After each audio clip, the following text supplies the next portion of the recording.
క్రీస్తునందు ప్రియులకు శుభములు.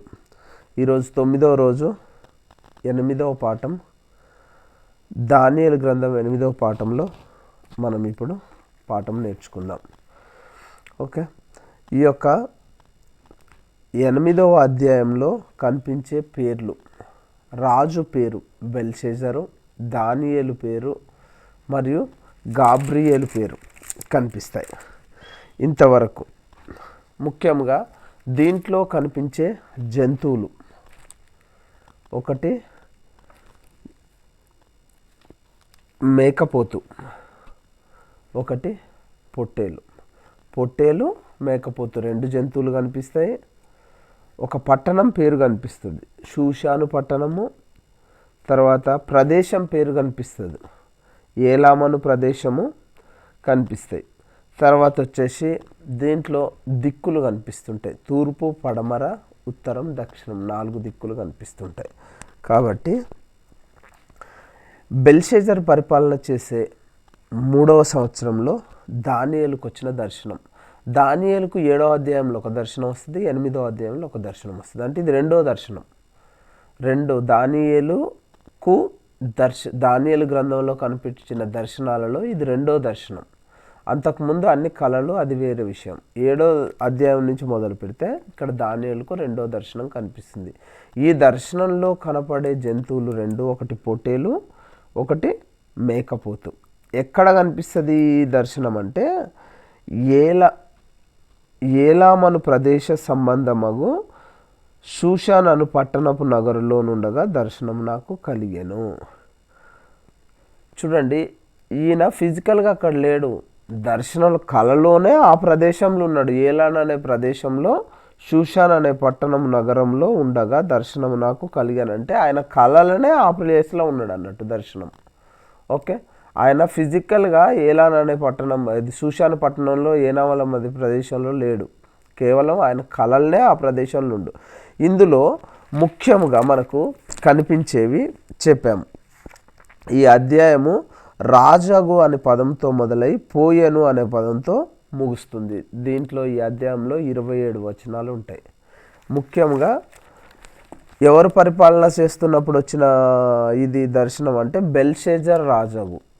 బెల్షెజరు తర్వాత మనకు ఆల్రెడీ గత పాఠాలల్లో బెల్షెజర్ తర్వాత వచ్చిన రాజు గురించి క్లియర్గా ఉంటుందండి. దర్యావేషు గురించి ఉంటుంది, మాదీయుడు.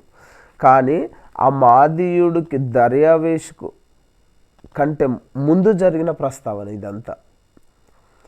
బెల్షెజర్కు ఆఖరి సంవత్సరంలో ఆయన విందు చేస్తూ ఆలయంలో ఉన్న వస్తువులను అపవిత్రపరచడం వల్ల ఆయన రాజ్యం పోతుంది అని వేలుతో రాయబడి ఉన్న తర్వాత వచ్చిన మాదీయుడు రాజు పరిపాలన చేస్తాడు, దర్యావేషు. కానీ ఆ యొక్క బెల్షెజర్ పరిపాలన కాలంలో మొదటి సంవత్సరంలో ఒక దర్శనము, 3వ సంవత్సరంలో ఒక దర్శనము కలుగుతుంది. ఆ రెండో దర్శనం గురించే మనం ఈ పాఠం మొత్తం డిస్కషన్ చేస్తాం అన్నట్టు. యాక్చువల్గా ఏంటి అంటే ఇక్కడ ఒక ఫస్ట్ పొట్టేలు ఉంటుంది. పొట్టేలుకు కొమ్ములు, 2 కొమ్ములు ఉంటాయి. ఒక కొమ్ము ఏమో ఫస్ట్ ఉంటుంది, తర్వాత రెండో కొమ్ము తర్వాత పెరుగుతుంది. మొదటి కొమ్ము కంటే రెండో కొమ్ము పెద్దగా ఉంటుంది. దాని గురించి డిస్క్రిప్షన్ అన్నట్టు. అది విస్తారంగా మొత్తం బలము ఉండి మొత్తం రాజ్య పరిపాలన చేస్తుంటుంది అన్నట్టు, ఇష్టం ఉన్నట్టు. దాన్ని ఆపేటోడు ఎవడు ఉండడు, అంత బలత్కారం చేస్తుంటుంది. తర్వాత వచ్చేసి ఇంకో జంతువు ఉంటుంది. ఫస్ట్ ఏమో పొట్టేలు ఉంటుంది, రెండోదేమో మేకపోతుంటుంది. మేకపోతుని ఇంగ్లీష్లో గోట్ అంటాం, అదే పొట్టేల్ని ఇంగ్లీష్లో ర్యామ్ అంటాం, RAM, ర్యామ్ అంటే వయస్సులో ఉన్న పొట్టేలు. ముసల్దాన్ని అయితే షీప్ అంటాం. అదేవిధంగా మేకపోతు అంటే గోట్. ఓకే, పడమటి నుంచి వస్తుంది అంటాం. ఈ గోట్ ఎక్కడి నుంచి వస్తుంది? మేకపోతు పడమటి నుంచి వచ్చి కాళ్ళు నేల మోపకుండా ప్రపంచమంతా అంటే భూమి అందంతటా పరిగెత్తుతుంటుంది, కాలు మాత్రం భూమికి ఆనదు.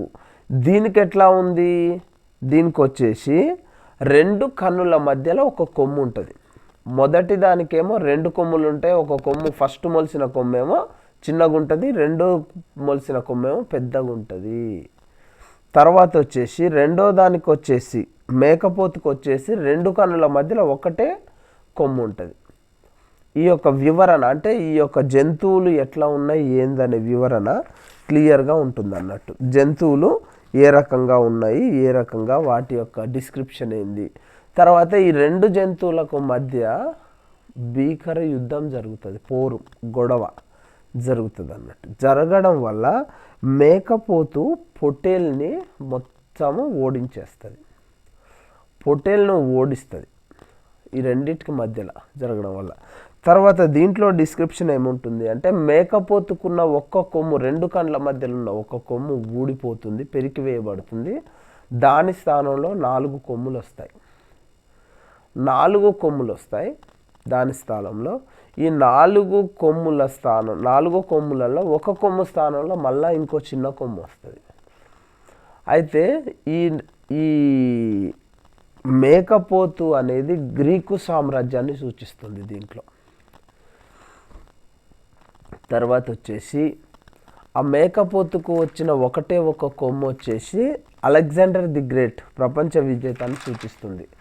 ఆ తర్వాత వచ్చేసి మిగిలిన 4 కొమ్ములు 4 గ్రీకు రాజులను సూచిస్తాయి.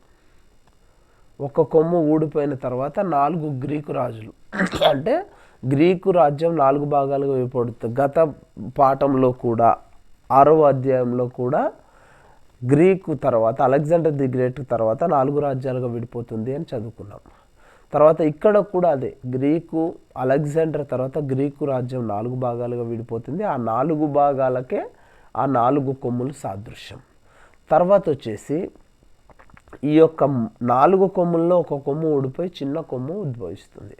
ఆ చిన్న కొమ్ము దుష్టరాజు అన్నట్టు, అంత్యక్రీస్తు అని గత పాఠంలో కూడా నేర్చుకున్నాం. ఆ చిన్న కొమ్ము అంత్యక్రీస్తుకు సంబంధించి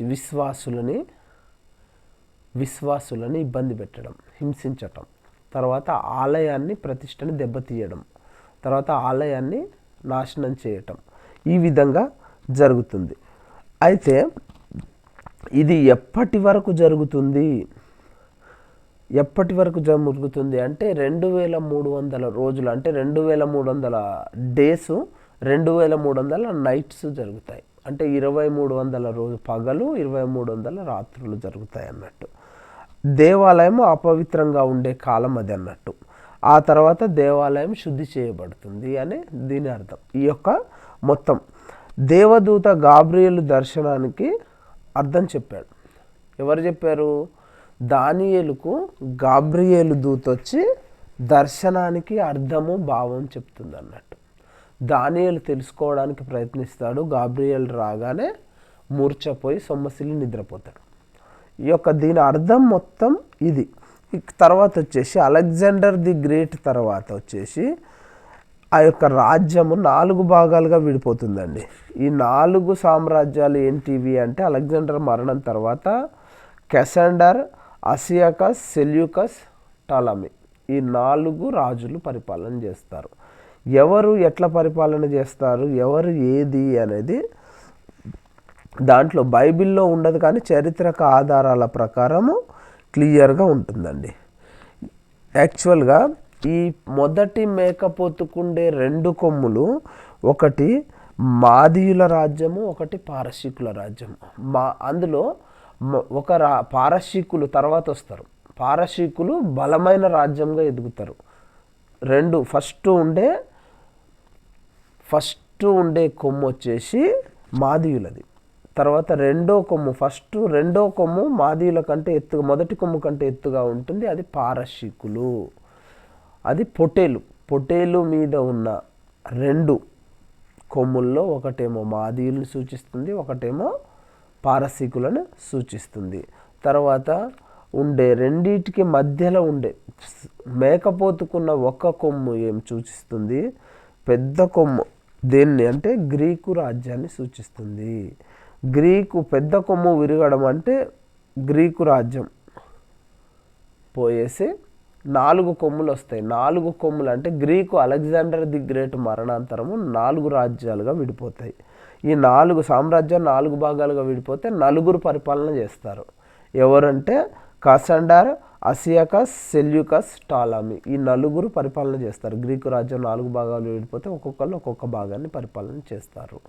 ఆ తర్వాత దాంట్లో నుంచి ఒక చిన్న కొమ్ము బయటకు వస్తుంది. ఆ చిన్న కొమ్ము ఎవరు అంటే దుష్టరాజు పరిపాలన చేస్తారు. ఇదే భావం మొత్తం ఎవరికి చెప్తారంటే గాబ్రియేలు దూత దానియేలుకు చెప్తుంది. వచనాల పరంగా బైబిల్లో వచనం చదువుకుంటూ మనము ఏ వచనం నుంచి ఏ వచనం వరకు ఈ యొక్క జంతువులని వివరించడం జరుగుతుంది. పొట్టేల్ని, మేకపోతుని వివరించడం జరుగుతుంది. తర్వాత రెండింటికి మధ్య పోరాటం ఏ వచనం నుంచి ఏ వచనం వరకు జరుగుతుంది. తర్వాత ఈ గాబ్రియేలు దూత దానియేలుకు ఇది వివరించడం ఏ వచనం నుంచి ఏ వచనం వరకు జరుగుతుంది అనేది బైబిల్ని చూస్తూ రెఫరెన్సులు చూస్తూ మనము ధ్యానం చేద్దాం.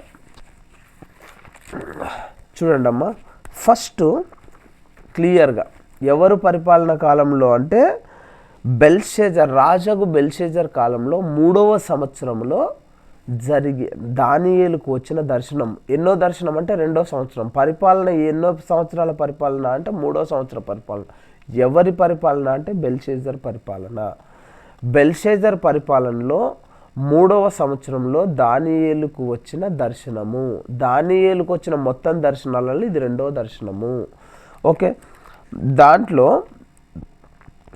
చూడండి, నేను దర్శనము చూచుచున్నప్పుడు నేను ఏలాం అనే ప్రదేశ సంబంధమగు షూషాను అను పట్టణ నగరులో ఉండగా దర్శనం నాకు కలిగినది. ఇక్కడ ప్రశ్న బాగా గుర్తుపెట్టుకోండి. దానియేలుకు దర్శనములో దానియేలు ఎక్కడున్నాడు? ప్రశ్న క్లియర్గా వినండి. దర్శనములో దానియేలు ఎక్కడున్నాడు అండి? షూషాను అనే పట్టణంలో ఉన్నాడు. దర్శనం ప్రకారం షూషాను అనే పట్టణం ఏ ప్రదేశంకు దగ్గర ఉన్నది? ఏలాం అనే ప్రదేశం నాకు దగ్గరగా ఉన్నది. ఓకే, తర్వాత నేను ఊలాయు అని నది ప్రక్కన ఉన్నట్లు నాకు దర్శనం కలిగెను. దానియేలు ఏ నది పక్కన ఉన్నట్టు దర్శనంలో కలిగింది? ఆయన గుర్తుపెట్టుకోండి, ఆయన ఫిజికల్గా ఉన్నది కాదు, నిద్ర బయటలో దర్శనం బయటలో ఉన్నది కాదు. ఇదంతా దర్శనంలోనే ఆయన ఎక్కడున్నాడు? ఊలాయు అనే నదీ పరివాహక ప్రాంతంలో ఉన్నాడు, నది పక్కన ఉన్నాడు.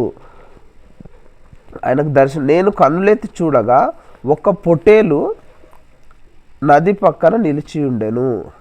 ప్రశ్న దీంట్లో క్లియర్గా చూసుకోండి. ప్రశ్న టిపికల్గా వచ్చినప్పుడు పొట్టేలు ఏ నది ప్రక్కన ఉండెను అంటే ఊలాయి నది ప్రక్కన ఉండెను. ఓకే, పొట్టేలు ఆ నది ప్రక్కన నిలిచి ఉండెను. దానికి 2 కొమ్ములు. ఆ కొమ్ములు ఎత్తైనవి కానీ ఒకటి 2వ దానికంటే ఎత్తుగా ఉండెను. ఒకటి 2వ దానికంటే ఎత్తుగా ఉండెను అంటే ఒకటి పొట్టిగా ఉన్నది అంటే ఎత్తు తక్కువ ఉన్నదేమో మాదీయులు, ఎత్తుగా ఉన్నదేమో పారశీకుల రాజ్యం బలమైన రాజ్యం. గుర్తుపెట్టుకోండి, పారశీకులు చాలా బలిష్ఠులు, వాళ్ళది చాలా గొప్ప రాజ్యం పారశీకులది. పారశీకులకు మన బైబిల్లో చాలా ఇంపార్టెన్స్ ఉంది. ఎందుకంటే కొల్లగొట్టబడిన సొలొమోను మహారాజు కట్టించిన దేవాలయాన్ని పారశీక రాజైన కోరేషు కట్టియడానికి పూనుకుంటాడు. అంటే ఇజ్రాయేలీలను చెర నుంచి వదిలేస్తాడు కట్టడం కోసం. కాబట్టి పారశీకులకు బైబిల్లో చాలా ఇంపార్టెన్స్ ఉంది. ఓకే, ఎత్తుగలది, దాని తర్వాత మొలిచినది. అంటే ఫస్ట్ మాదీయులు పరిపాలనకు ముందు వస్తారు, తర్వాత వచ్చేసి పారశీకులు వస్తారు. కాబట్టి ఫస్ట్ ఉన్న కొమ్ము చిన్నది, తర్వాత ఉన్న కొమ్ము పెద్దది. ఓకే, ఆ పొట్టేలు కొమ్ముతో పశ్చిమముగాను ఉత్తరముగాను దక్షిణముగాను పొడుచుచుండుట చూచి తిని. అంటే ఏంది? ఆ పొట్టేలు, ఓకే, అంటే ఆ పొట్టేలు దేనికి నిదర్శనము? మాదీయ పారశీయ సామ్రాజ్యానికి నిదర్శనం. మాదీయులు పారశీకులు ఎటెటు పోతున్నట? పొడుచుచుండడం అంటే గెలుస్తూ వెళ్ళిపోతురు. ఎటు? ఉత్తరము, దక్షిణము, ఓకే, ఉత్తరము, దక్షిణము, పశ్చిమము, అంటే వెస్ట్, నార్త్, సౌత్, ఈస్ట్ లేదండి, గుర్తుపెట్టుకోండి. దీంట్లో ప్రశ్న ఎలా వస్తుంది అంటే పొట్టేలు కొమ్ముతో ఏ దిశలో పొడచలేదు అంటే తూర్పు దిశలో పొడచలేదు. ఓకే,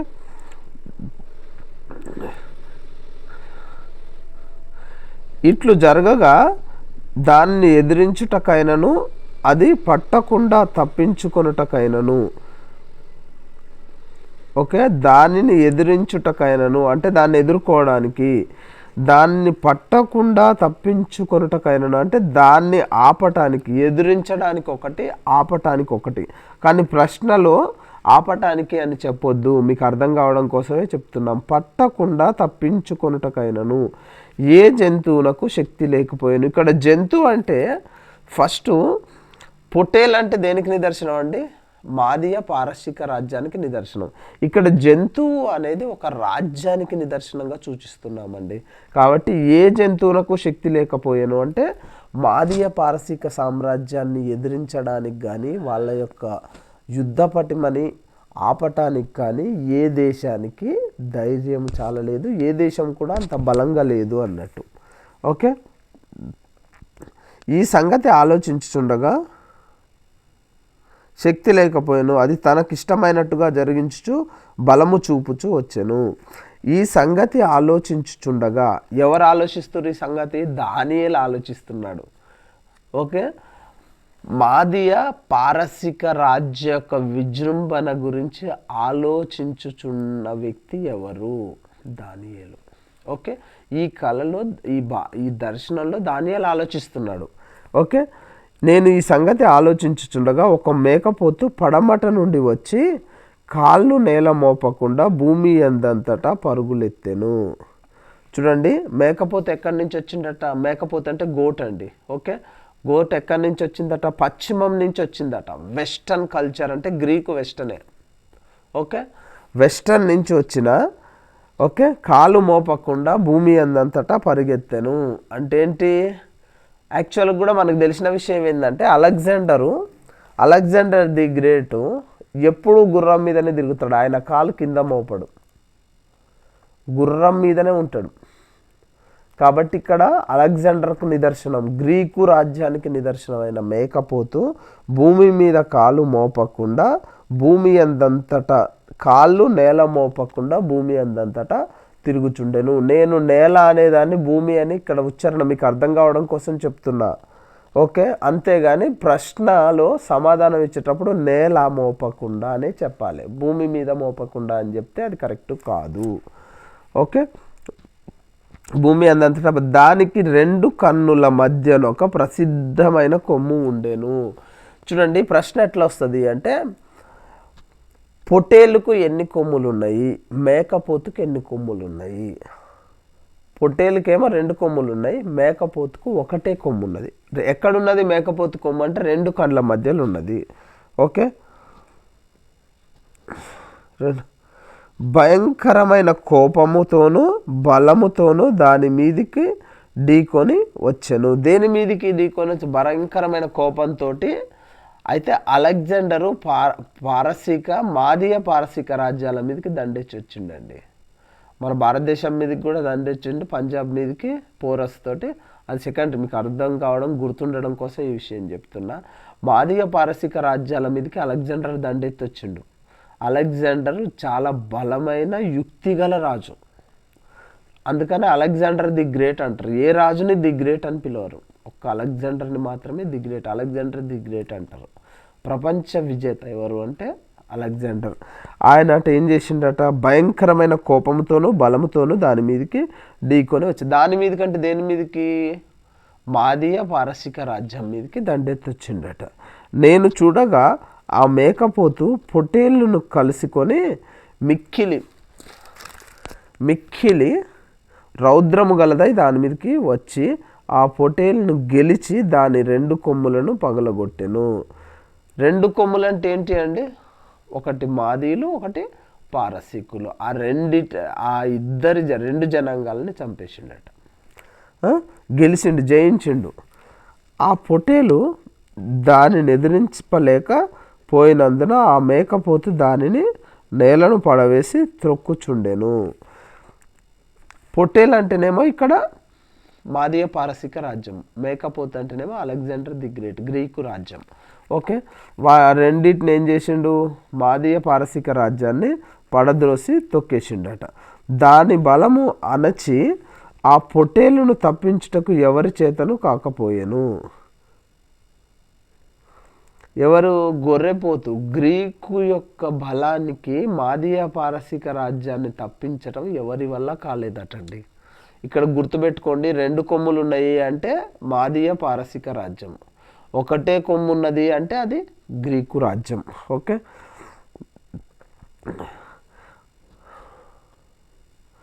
అది బహుగా పుష్టి నొందగా దాని పెద్ద కొమ్ము విరిగిపోయాను. అది అంటే ఇక్కడ వచ్చేసి మేకపోతు అండి. మేకపోతు బహుగా పుష్టి నొందగా దాని పెద్ద కొమ్ము విరిగిపోయాను. దాని అంటే ఇక్కడ వచ్చేసి మళ్ళీ పొటేలు. పొటేలు అంటే పారసీక మాదీయ రాజ్యము. పెద్ద కొమ్ము అంటే ఏంటిది? పారసీక రాజ్యము విరిగిపోయిందట. విరిగిన దానికి బదులుగా క్షమించండి ఒక్క నిమిషం. ఆ మేకపోతే అత్యధికము బలముగా చూపుచూ వచ్చెను. అది బహుగా పుష్టినందుగా దాని పెద్ద కొమ్ము విరిగిపోయాను. అంటే మేకపోతు యొక్క ఒకటే కొమ్ము, 2 కన్నుల మధ్యలో ఉన్న కొమ్ము ఇరిగిపోయిందట. ఇరిగిపోయేసి అది బహుగా పుష్టినంది, దాని పెద్ద కొమ్ము విరిగను. విరిగిన దానికి బదులుగా 4 ప్రసిద్ధమైన కొమ్ములు ఆకాశపు నలుదిక్కుల నుంచి 4 పెరిగాను. నలుదిక్కుల అంటే విరిగిపోయిన ప్లేసులనే, ఎక్కడైతే 2 కండ్ల మధ్యలో కొమ్ము విరిగిపోయిందో ఆ ప్లేసుల నుంచే ఆకాశము వైపు విస్తారంగా, ఆకాశం నుంచి విస్తారంగా 4 కొమ్ములు బలిష్టంగా పెరిగినాయట. అంటే అలెగ్జాండర్ చచ్చిపోయింది, చిన్న కొమ్ము విరిగిపోయిందంటే అలెగ్జాండర్, 2 కండ్ల మధ్యలో ఉన్న కొమ్ము విరిగిపోయిందంటే అలెగ్జాండర్ చచ్చిపోయినాక 4 కొమ్ములు అంటే గ్రీకు రాజ్యము 4 భాగాలుగా విడిపోయింది అని అర్థం ఇక్కడ. ఓకే,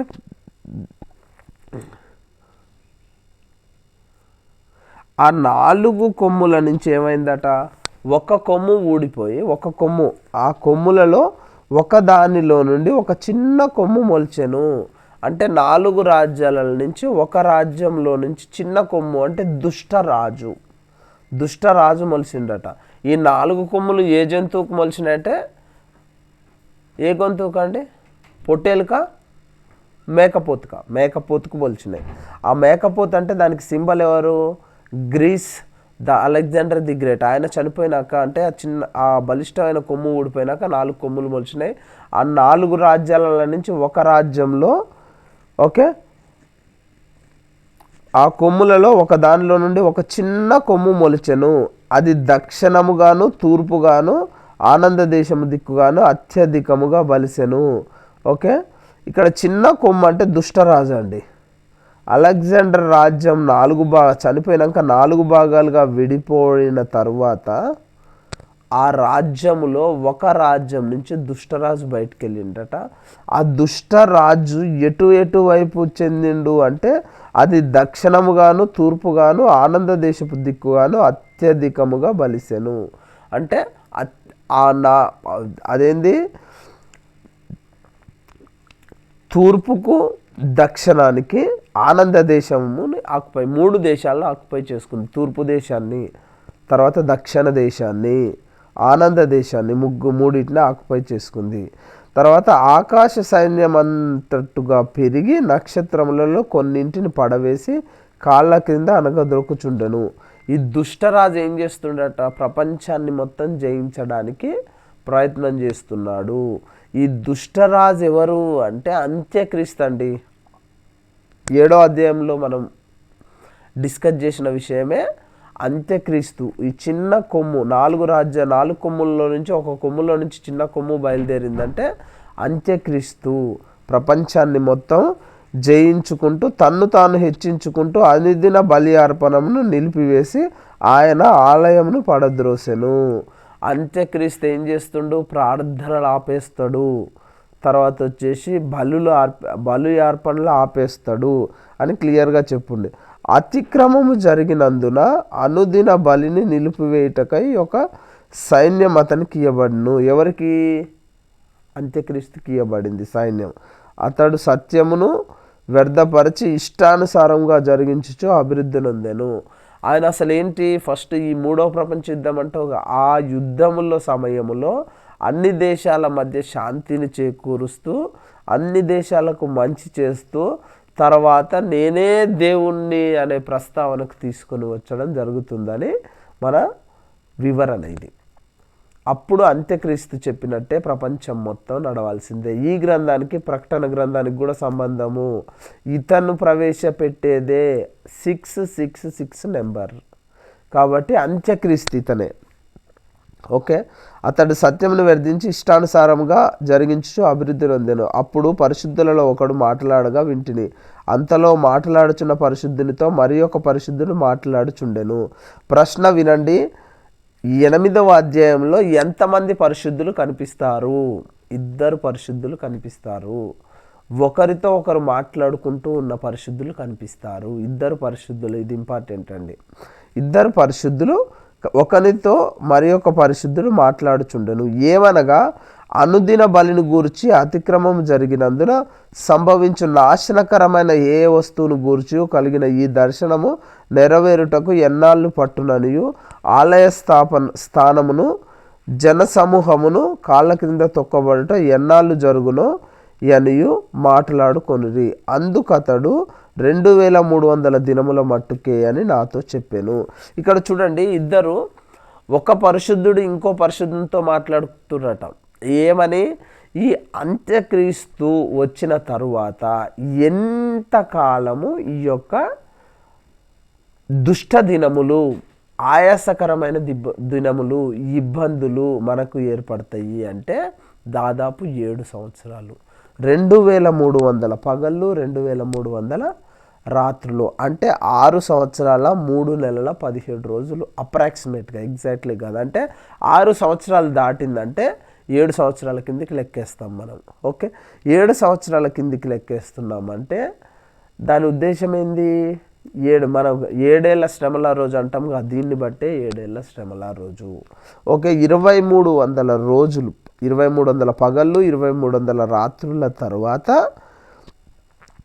ఈ యొక్క మళ్ళా క్రీస్తు రాజ్య స్థాపన జరుగుతుంది అంత్యక్రీస్తు తర్వాత అని ఒక పరిశుద్ధుడు ఇంకో పరిశుద్ధునితో చెప్పుకుండా ఆలయ పవిత్రతను గురించిన తీర్పు తీర్చబడును.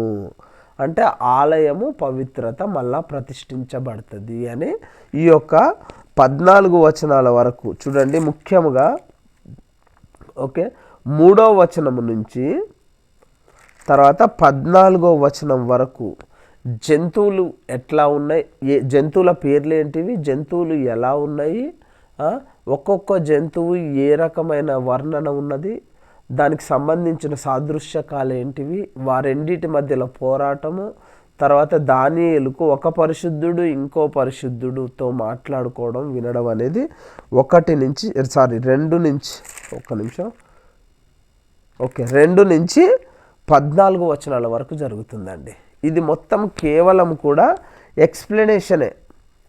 ఓకే, తర్వాత వచ్చేసి మళ్ళీ ఏం జరుగుతుంది, ఇంకొక 15 నుంచి మళ్ళీ 27 వరకు చూసుకుంటే, దానియేలును నేను ఈ దర్శనము చూచితిని, దానిని తెలుసుకొనదగిన వివేకము పొందవలనని ఉండగా మనుష్యుని రూపం గల ఒకడు నా ఎదుట నిలిచెను. దానియేలుకు ఈ దర్శనం అంతా జరుగుతుంటే అసలు అది మొత్తం దేని గురించి అనే జ్ఞానం కావాలి, వివేకం కావాలి అని ఆయన పొందవలనని ఉండగా అనుకుంటుండు. మనుష్యుని రూపం గల ఒకడు నా ఎదుట నిలిచెను. అంతటా ఊలాయి నదీ తీరంల మధ్య నిలిచి పలుకుచున్న ఒక మనుష్యుని స్వరము వింటిని. ఊలాయి ఒక మనుష్యుడేమో నిలబడ్డాడండి. ఫస్ట్ పై పారాగ్రాఫ్లో 2 పరిశుద్ధులు మాట్లాడుకుంటున్నారు. ఇక్కడ వచ్చేసి ఊలాయి నదీ తీరంలో ఫస్ట్ ఏంటి, 15వ వచనంలో ఏమనుంది? మనుష్యుని రూపం గల ఒకడు నా ఎదుట నిలిచాను. దానియేలు ఎదుట మనుష్య రూపం గల ఒక మనుష్యుడు నిలిచిండట. తర్వాత ఎమ్మటే 16వ వచనానికి వస్తే, అంతటా ఊలాయు నదీ తీరముల మధ్యన నిలిచి పలుకుచున్న ఒక మనిషిని స్వరము వింటిని. ఫస్ట్ ఏమో నిలుచున్న మనిషిని చూసిండు, తర్వాతనేమో మాట్లాడుచున్న మనిషిని చూసిండు. ఓకే, ఇక్కడ ఇద్దరున్నారు మనుష్య రూపంలో. ఒకళ్ళేమో నిలబడి ఉండుట, ఒకళ్ళేమో మాట్లాడి ఉంటా. నిలబడ్డ వ్యక్తే మాట్లాడలే ఇక్కడ. నిలబడ్డ వ్యక్తి వేరే, మాట్లాడిన వ్యక్తి వేరే. ఓకే, స్వరము విన్నాడట. ఏమని? అది అంటే ఏమని అని దాని అర్థం. గాబ్రియేలు ఈ దర్శన భావమును ఇతనికి తెలియజేయమని ఎవరికి చెప్పిర్రు? స్వరముతో మాట్లాడుతున్న వ్యక్తి ఎవరికి చెప్పిండు? గాబ్రియేలుకు చెప్పిండు. ఇద్దరిలో ఒకళ్ళు గాబ్రియేల్ అయి ఉండొచ్చు, ఉన్నాడు కాదు. ఓకే, గాబ్రియేలు ఈ దర్శన భావంని ఇతనికి తెలియజేయమని చెప్పాను. అప్పుడు అతడు నేను నిలుచున్న చోటకు వచ్చాను. అతడు రాగానే నేను మహాభయము నొంది. గాబ్రియేలు ఈ దర్శనమును ఇతనికి తెలియజెప్పమని చెప్పాను. అప్పుడు అతడు నేను నిలుచున్న చోటికి వచ్చాను. చూడండి, ఇద్దట్లో ఒకళ్ళు గాబ్రియేల్ అన్నట్టే. ఆయన చెప్పమని చెప్తే ఈయన వచ్చేసిండట ఆయన దగ్గరికి. ఎవరు? గాబ్రియేలు వచ్చి, అతడు రాగానే నేను మహాభయము నొంది సాష్టాంగ పడితిని.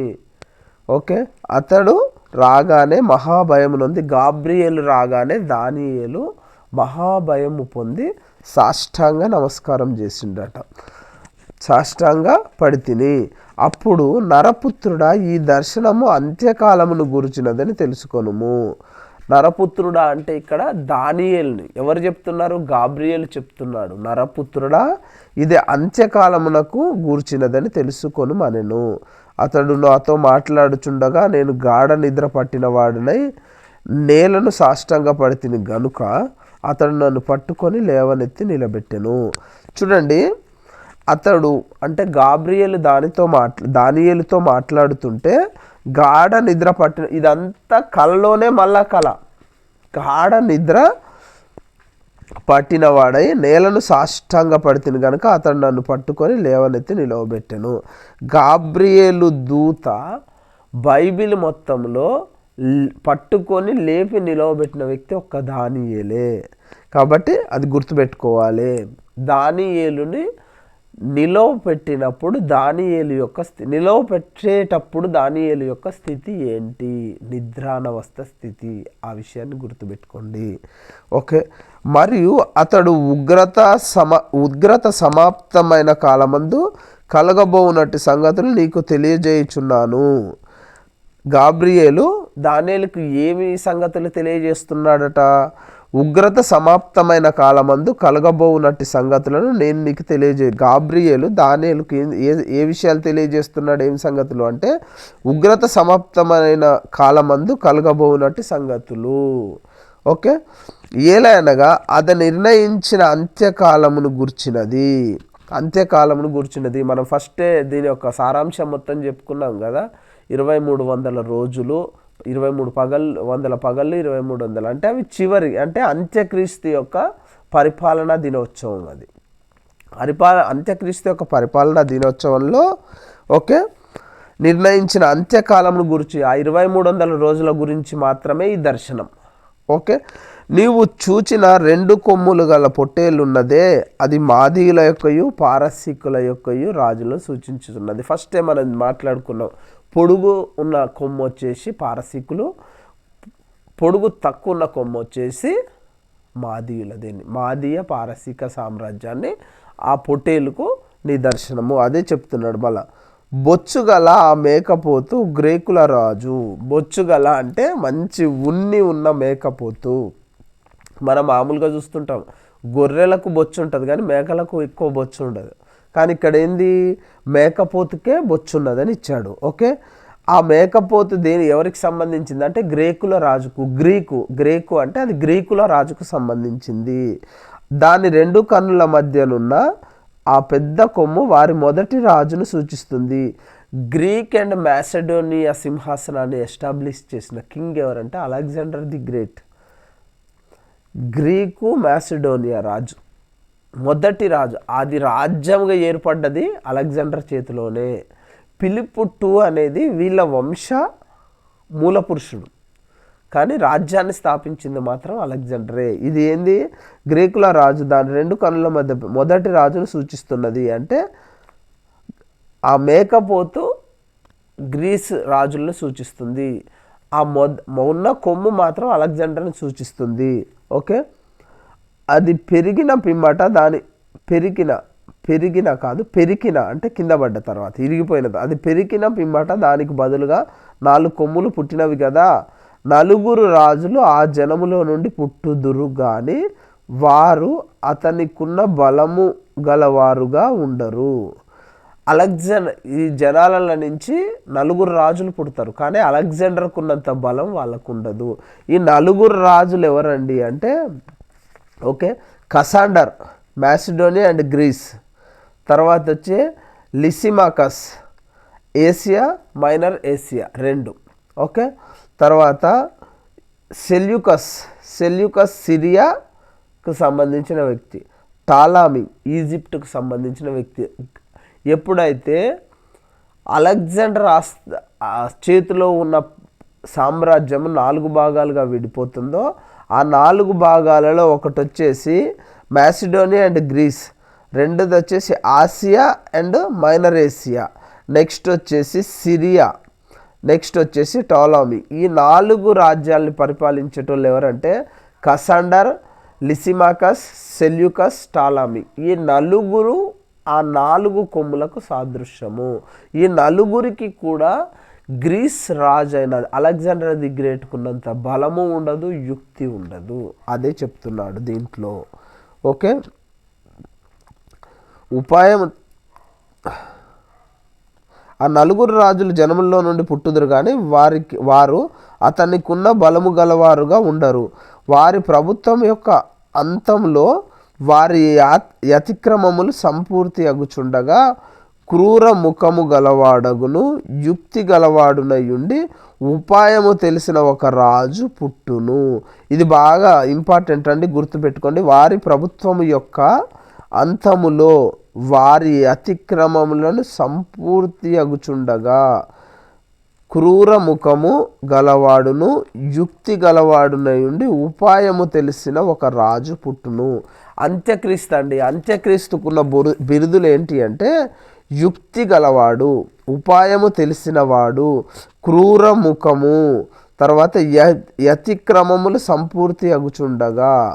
వీరు ఎవరు? ఈ 4 రాజులు రాజ్యాలలో వాళ్ళ తప్పులు అవన్నీ పూర్తి అయ్యే, అతిక్రమములు పూర్తి అయ్యే సందర్భంలో అంత్యక్రీస్తు వస్తాడు.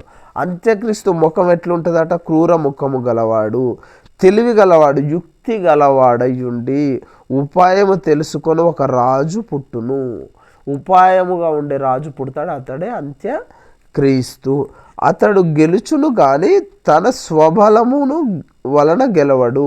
ఈ అంత్యక్రీస్తు ఆయన సొంత బలముతో గెలవడు, యుక్తితోటి ఉపాయంతో గెలుస్తాడు. ఓకే, ఆశ్చర్యంగా శత్రువులను నాశనము చేయుట యందు అభివృద్ధి పొందుచు ఇష్టమైనట్టుగా జరిగించుచు బలవంతులను అనగా పరిశుద్ధ జనమును నశింపచేయును. పరిశుద్ధులను నశింపచేసేవాడే అంత్యక్రీస్తు. ఈ యొక్క 4 రాజ్యాలలో ఒక రాజ్యంలో నుంచి పుట్టి వాడు బలము చేత సామ్రాజ్యాన్ని చేజిక్కించుకోడు, యుక్తి చేత చిక్కించుకుంటాడు, పరిశుద్ధులను ఇబ్బంది పెడుతుంటాడు. అతడే అంత్యక్రీస్తు. ఓకే, మరియు నతడు ఉపాయము కలిగిన వాడై మోసము చేసి తనకు లాభము తెచ్చుకొనును. ఇప్పుడు 666 నెంబర్ ఉంది కదండి, ఇది ఇతడు చేసేదే. అతడు ఎవరికి లాభం చేయడు, ఆయనకాయనే లాభం చేసుకుంటాడు. అతడు అతిశయపడి తన్ను తాను హెచ్చించుకొనును. అంత్యక్రీస్తు లాస్ట్కు నేనే దేవుణ్ణి అని చెప్తాడు. అన్ని ప్రపంచ దేశాలన్నిట్లలో సామరస్యం కుదిరించి యుద్ధాలు ఆపి నేనే దేవుణ్ణి అని చెప్పుకుంటాడు. ఆయననే హెచ్చించుకుంటాడు. క్షేమముగానున్న కాలమందు అనేకులను సంహరించును.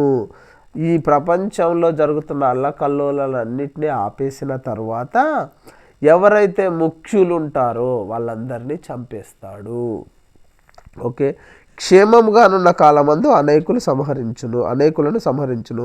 అతడు రాజాది రాజుతో యుద్ధము చేయను, కానీ కడపట అతని బలము దైవాధీనము వలన కొట్టివేయబడిన. రాజాది రాజు ఎవరండి? మన గ్రంథం ప్రకారం, మన బైబిల్ ప్రకారం రాజాది రాజు యేసుక్రీస్తు.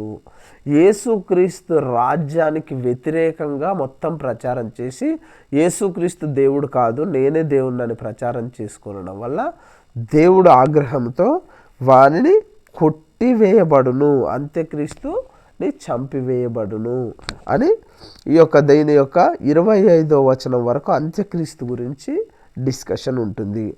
ఆ దినములను గూర్చిన దర్శనము వివరించి ఉన్నాను, అది వాస్తవము, అది అనేక దినములు జరిగిన పిమ్మట నెరవేరును. ఎప్పుడు స్టార్ట్ అవుతుంది ఈ అంత్యక్రీస్తు పరిపాలన అంటే ఇంకా మొదలు కాలేదు, భవిష్యత్తులో మొదలవుతుంది. ఎప్పటికప్పుడు భవిష్యత్తే, ఎప్పుడు అనేది బైబిల్లో లిఖించబడలేదు. అంత్యక్రీస్తు వచ్చిన తరువాత ఎన్ని రోజులు ఆయన పరిపాలన ఉంటుంది అనేది మాత్రం చూపించాడు. 2300 రోజులు, 6 సంవత్సరాల 3 నెలల 17 రోజులు, అంటే దాదాపు 7 సంవత్సరాలు అంత్యక్రీస్తు పరిపాలన ఉంటుందని ఇక్కడ క్లియర్గా చూపిస్తున్నాడు.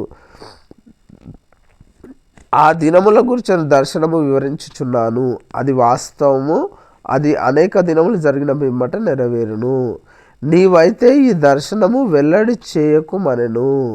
ఎవరు చెప్పిర్రు? గాబ్రియేలు దూత దానియేలుకు ఈ దర్శనాన్ని వెల్లడి చేయొద్దని చెప్పిండు. ఓకే, ఈ దర్శనము కలగగా దానియేలును నేను మూర్చిల్లి కొన్నాళ్ళు వ్యాధిగ్రస్తుడనై ఉంటిని. ఈ దర్శనము అంటే గాబ్రియేలు దూత ఇదంతా ఇతనికి వివరించిన తర్వాత మూర్ఛపోయి కొన్నాళ్ళు వ్యాధిగ్రస్తుడై ఉన్న వ్యక్తి ఎవరు? దానియేలు ఎందుకు వ్యాధిగ్రస్తుడయ్యాడు? దర్శనం మొత్తాన్ని గాబ్రియేలు దూత వివరించిన తరువాత విస్మయం ఉంది, వ్యాధిగ్రస్తుడయ్యాడు. ఓకే, పిమ్మట నేను కుదురై ఆయన సెటరైట్ అయిపోయిన తర్వాత, వ్యాధి నుంచి విముక్తి చెందిన తరువాత రాజు కొరకు చేయవలసిన పని చేయుచు వచ్చి తిని. ఈ దర్శనమును గురించి విస్మయము గలవాడనైతిని, కానీ దాని సంగతిని తెలుపగలవాడెవడును లేకపోయెను. దానియేలే విస్మయం పొందిండట. విస్మయం ఉంది. ఆ దర్శనం గురించి మొత్తం తెలుసుకున్నాక కూడా గాబ్రియేలు దూత ఎవరికి దర్శనం చెప్పొద్దన్నాడట. చెప్పొద్దన్నందుకు గాబ్రియేలు దూత చెప్పొద్దన్నాడు కాబట్టి ఈయన చెప్పలే. అది కాక ఆయన తర్వాత కూడా ఈ దర్శనం గురించి ఎవరికి చెప్పలేదు అని రాశాడు. ఈ దర్శనం గురించి దానియేలు వేరే వాళ్ళు ఎవరికి చెప్పలే, ఆయన మాత్రమే రాసుకున్నాడు. ఆ రాసుకున్న గ్రంథమే ఈ 8వ అధ్యాయము. విస్మయము గలవాడనైతేను, కానీ దాని సంగతి తెలుపగలవాడెవడును లేకపోయెను. ఓకే, ఆయన ఎవరికి చెప్పలేదు, దాని వివరణ ఎవరి దగ్గర నుంచి తీసుకోలేదు, ఎవరికి ఆయన విషయం చెప్పలేదు. ఆయనకి దానియేలుకు 8వ అధ్యాయంలో జరిగిన దర్శనమును భావమును వివరించినది ఎవరు? గాబ్రియేలు దూత. ఓకే, గాబ్రియేలు దూత వివరించిండు. దీంట్లో మొత్తంలో అంత్యక్రీస్తు గురించి ఉన్నదండి. 7 ఏళ్ల శ్రమల రోజుల గురించే ఉన్నది. దీంట్లో అంత్యక్రీస్తు గురించే ఉన్నది. 2300 రోజుల గురించే ఉన్నది. తర్వాత దీంట్లో వివరించబడ్డాయి 2 మాదీయులు పారసీకుల రాజ్యము, గ్రీకుల రాజ్యము, అంత్యక్రీస్తు రాజ్యము. గ్రీకుల రాజ్యము 4 భాగాలుగా విడిపోవడం వల్ల 4 రాజ్యాలలో ఒక రాజ్యం నుంచి అంత్యక్రీస్తు పుట్టుకొస్తాడు. అంత్యక్రీస్తు స్వబలముతోటి ఏది జయించడు, కాలము కలిసి వచ్చి జయిస్తాడు. తర్వాత వచ్చేసి ఆయన యుక్తి గలవాడు, తెలివి గలవాడు అయ్యుండిని ప్రపంచ దేశాల మధ్య సామరస్యాన్ని తీసుకొస్తాడు. క్రీస్తు విరోధిగా ఉంటాడు. క్రీస్తు అన్యాయుల్ని, పరిశుద్ధులను చెరపడతాడు. కాబట్టి యేసుక్రీస్తు నామంలో మీరందరూ చదువుకుని ప్రిపేర్ అవుతారని, మంచిగా ప్రైజ్ కోసం కష్టపడి బైబిల్ జ్ఞానాన్ని సంపాదిస్తారని ఆశిస్తూ